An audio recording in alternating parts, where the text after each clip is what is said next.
मान्यवर अतिथी या सभागृहात उपस्थित असलेल्या प्रत्येकांची मी नावं घेऊ शकतो, परंतु मी व्यासपीठालाच फक्त मान्यवर अतिथी म्हटलं, त्याच्यामुळे आपण सर्वजण म्हणजे वेळ कमी वेळेमध्ये व्यक्त व्हायचं. सगळ्यांना माहिती आहे की डॉक्टर राजेश शिंगोले या व्यक्तिमत्वाबद्दल पुन्हा परत मी काही गोष्टी सांगाव्या असं काही नाहीये, कारण हा माणूस प्रसिद्धी परांमुखही नाहीये. म्हणजे सगळ्याच गोष्टी सगळीकडेच प्रत्येक ठिकाणी स्पर्श करणारा असा माणूस आहे.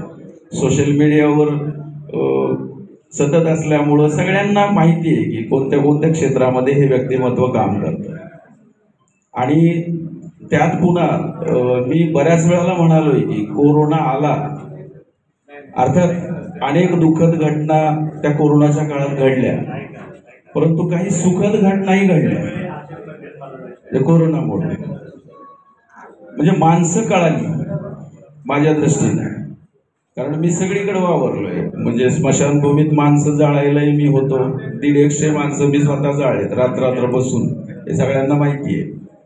जनावर सांभाळलेत मोकाट, म्हणजे त्या काळात भरपूर फिरलोय मी. कोविड वार्डात तर नेहमीच असायचो मी, म्हणजे ICU मध्ये असायचो. म्हणजे माणसं कळाली त्यावेळेला.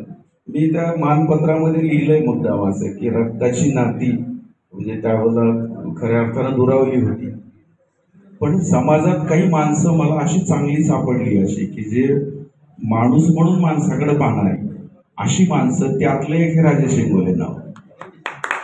आणि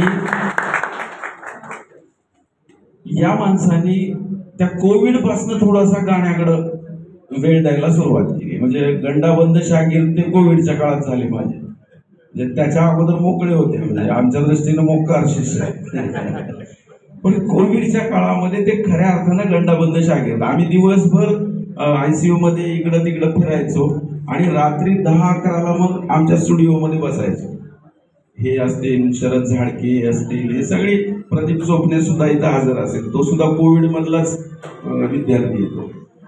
म्हणजे यांना मी पुन्हा रात्री घेऊन बसायचो, 2-3 तास, कधी कधी 4-4 तास बसायचो. स्किल नेमकं गाण्यातली अशी. आणि यांनी ही तन्मयतेनं म्हणजे तळमळीनं म्हणा किंवा त्याच्यातले जे बारकावे ते टिपले. कारण एवढ्या व्यापातनं एकतर त्यांचं ते आहे ते मानसोपचार तज्ञ पटेल साहेब, ते सगळ्यात मोठं जिकिरीचं काम, म्हणजे आपल्याला शहाणे सांभाळणं होत नाही.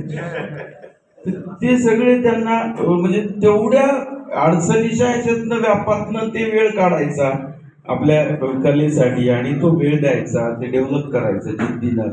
आणि आज मी नेहमी म्हणतो असं की आता परवा सुद्धा मी उल्लेख केला की प्रोफेशनल गायका इतकीच म्हणजे स्किल त्यांनी डेव्हलप केलंय.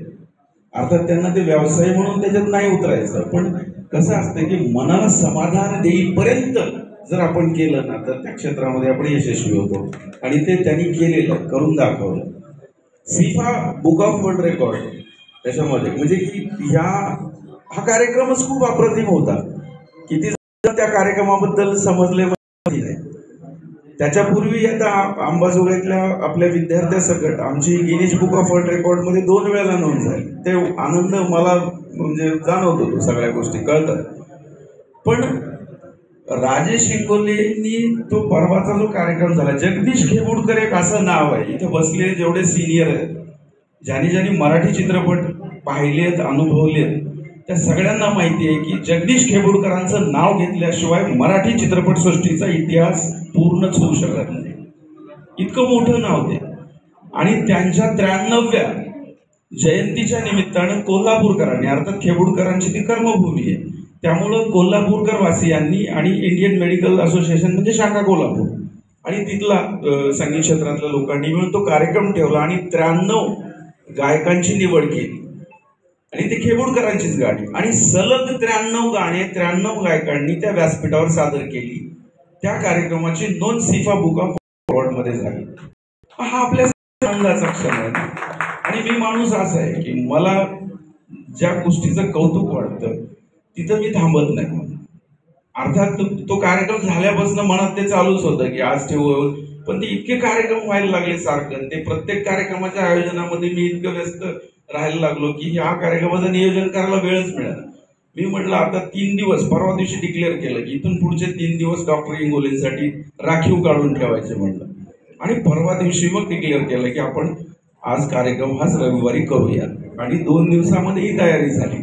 आणि इंगोलेंचं व्यक्तिमत्व असं आहे की खरं तर या हॉलमध्ये कार्यक्रम घेण्यासारखं नाहीये ते, पण आता आम्ही कार्यक्रम घेतोय आणि पटेल साहेब ते आमच्या पद्धतीनं जेवढं शक्य होतं, कारण आम्ही कसं गरीब पार्टी आहे, त्याच्यामुळं मनातनं जे करायचं ते मनातनं करायचं. म्हणून मग या ठिकाणी ह्या कार्यक्रमाचं आयोजन केलं. आता जागा सगळ्यांना पुरत नाहीये इथं, पण तरी सुद्धा तुमचं प्रेम आहे आणि त्यांच्यासाठी नक्कीच सहन, ही मला म्हणजे खात्री आहे. बरोबर आहे अशोक. आणि त्यानिमित्तानं हा कार्यक्रम या ठिकाणी संपन्न होतोय, कारण आपल्या माणसाचं आपण कौतुक केलं ना तर जग कौतुक करते, हे वेगळं सांगायची गरज नाही. आणि ज्या वेळेला मी जे नेहमी कौतुक करतो, अर्थात विद्यार्थी सोडून मी सगळ्यांचं कौतुक करतो, विद्यार्थ्यांना मात्र सारखं रागवत असतो, त्यांना बोलतो, ते त्याचं कारण वेगळं असतं, आमची भूमिका वेगळी असते. पण कधी कधी विद्यार्थ्यांचं सुद्धा कौतुक करतो मी, कधी कधी हा शब्द वापरतो, तो क्षण आज आहे. मी डॉक्टर इंगोलेंना कधीच कौतुकाची थाप दिलेली नाही गाण्यासाठी, आणि सार्वजनिक तर देतच नाही, पण आज देतोय. म्हणजे आज सांगतोय स्पष्ट असं की त्यांनी जे काही त्या गाण्यातले बारकावे टिपलेत ते अगदी अप्रतिम आहेत. म्हणजे की जे की आपण जे रियाजानेच म्हणजे फक्त येतात ते, म्हणजे याचा अर्थ त्यांनी तो रियाज सातत्यानं केलाय, ते सातत्य टिकवलंय रियाजातलं. त्यामुळं आज हा कौतुकाचा सोहळा या ठिकाणी संपवला. त्याने आपला माणूस पूर्ण महाराष्ट्र लेवलला इंडियन मेडिकल असोसिएशनच्या कल्चर म्हणजे सांस्कृतिक विभागाच्या प्रमुखपदी काम करतोय. आपल्यासाठी अभिमानाची गोष्ट आहे ना. अंबाजोगाई मराठवाड्याची सांस्कृतिक राजधानी, अंबाजोगाई नुसतंच फक्त घसा घोकरायचं म्हणजे हाकरून सांगायचं, पण कौतुक करायला मात्र हात आकडता ठेवायचा. दॅट्स रॉंग, म्हणजे हे चूक आहे. आणि हेच मला ते बदलायचंय. आणि म्हणून आपल्याकडे जे आता नवीन जो ग्रुप आपण काढलाय पटेल साहेब, की मनोहरी अंबानगरी कलाकार कट्टा, नाव वेगळं वाटतं तुम्हाला, वेगळं केलं तरच लोक लक्ष देतील. आणि बाहेर आपल्याला पूर्ण महाराष्ट्रभर अंबाजोगाईचा कलाकार कट्टा नेऊन पोहोचवायचा आहे, माझं ते स्वप्न आहे. मी तुम्हाला 1 वर्षात पुण्या मुंबईच्या कलाकारानं असं म्हणलेलं तुम्हाला ऐकून दाखवेल की मला कलाकार कट्ट्याच्या स्टेजवर यायचं, करून दाखवेल वेगळ्या पद्धतीनं. मी ते घेतलंय मनावर आणि त्या पद्धतीनं आपण एक संघटन उभा करतोय. आणि त्याचा मी सर्व असं म्हणून काहीच नाहीये, जस्ट सुरुवात केली आहे. म्हणून ते संस्थापक फक्त एवढंच म्हणता येईल असं, या कलाकार कट्टाची दरवर्षी कार्यकारिणी बदलती असणार आहे, फिरती कार्यकारिणी 1 वर्षासाठी. 1 वर्षामध्ये 12 कार्यक्रम असतील, 6 मोठा कार्यक्रम असेल, असे वर्षातनं 2 मोठे कार्यक्रम आणि बाकीचे 10 कार्यक्रम हे मिनी स्वरूपाचे असतील, म्हणजे की व्यासपीठ उपलब्ध करून देणारे कार्यक्रम. आणि जी कार्यक्रम असणार आहे ती या कार्यकारिणीने 12 महिने सलग काम करायचं आणि पुढच्या मोठ्या कार्यक्रमामध्ये दुसऱ्या, जसं आपण रोटरीचं करतो बस त्याच